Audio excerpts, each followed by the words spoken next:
بسم اللہ الرحمن الرحیم الصلاۃ والسلام علیک یا رسول اللہ الصلاۃ والسلام علیک یا نبی اللہ الصلاۃ والسلام علیک یا حبیب اللہ وعلی آلک و اصحابک یا نور اللہ صلی اللہ علیہ وسلم۔ ہم نے گزشتہ کل آپ کے سامنے تلخیص المفتاح کے الباب الفن الاول علم المعانی کے سب سے پہلے آپ کے سامنے خطبے کے جو سوالات پیش کیے تھے، خطبے کے سوالات آپ کے سامنے پیش کیے گئے، وہ تقریباً 12 تھے۔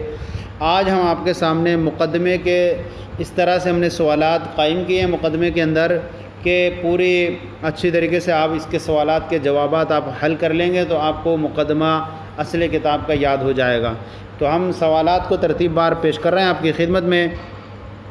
سوال نمبر 1 ہے فصاحت مفرد متکلم اور کلام میں سے کس کی صفت واقع ہوتا ہے؟ یعنی فصاحت مفرد متکلم اور کلام میں سے کس کی صفت واقع ہوتا ہے؟ سوال نمبر 2 ہے بلاغت کس کس کی صفت واقع ہوتی ہے؟ سوال نمبر 3 ہے فصاحت فی المفرد کے لیے کتنے اور کون کون سے عیوب سے پاک ہونا ضروری ہے؟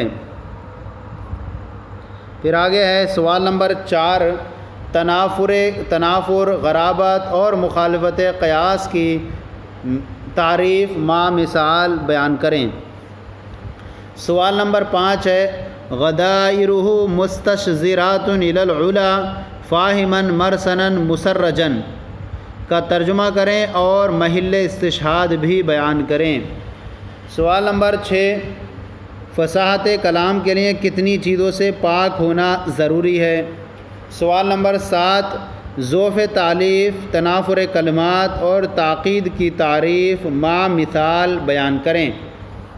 سوال نمبر 8 وما مثلہ فی الناس الا مملکا ابو امہ حی یقارب، اس شعر کا مفہوم بیان کریں، نیز اس کا پس منظر بیان کرتے ہوئے یہ بیان کریں کہ تاکید کی کون سی قسم ہے۔ سوال نمبر 9 سأطلب بعد الدار عنکم لتقربوا وتسکبوا عینای الدموع لتجمدا، درجہ ذیل شعر کی پوری تشریح کتاب کے موافق کریں۔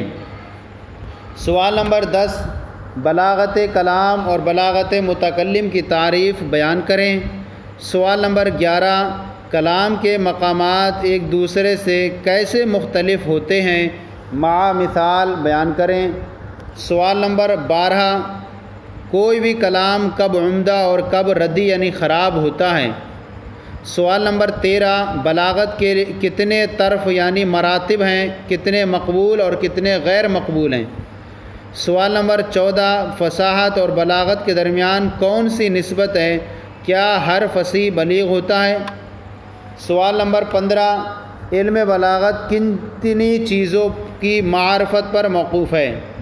تو یہ ہم نے جو سوالات بنائے تھے آج یہ مقدمے کے سوالات ہم نے 15 تیار کیے تھے، اور اس طرح سے آپ دیکھیں گے کہ ہمارے یہ مقدمے کے سوالات آپ کے اتنے پورے سبق کو گھیرتے ہوں گے جو اصل کتاب کے اندر ہے، اور ہم نے یہ اس طور سے طریقہ اختیار کیا ہے کہ اس طور سے سوالات و جوابات کا سلسلہ چلے تاکہ اصل کتاب کا بھی کوئی نقصان نہ ہو اور اس طرح سے کتاب کو آسانی طریقے سے یاد کرنے کی سہولت پیش ہو جائیں۔ انشاءاللہ وقت ملا تو انشاءاللہ آپ کی خدمت میں اس کے جوابات بھی آگے مرحلے میں پیش کرنے کی سعادت حاصل کریں گے۔ تو آپ کو یہ ہمارا سلسلہ کیسا لگا ضرور کامنٹ باکس میں لکھ کر ارسال کریں، اگر کوئی کمی ہو تو اصلاح فرمائیں۔ ہمارے چینل درس نظامی کو سبسکرائب کریں، دوسروں کو شیئر کریں تاکہ دوسرے بھی آپ کے ساتھ ثواب میں شریک ہو جائیں۔ جزاکم اللہ خیرہ، اللہ آپ کے علم میں برکت عطا فرمائے۔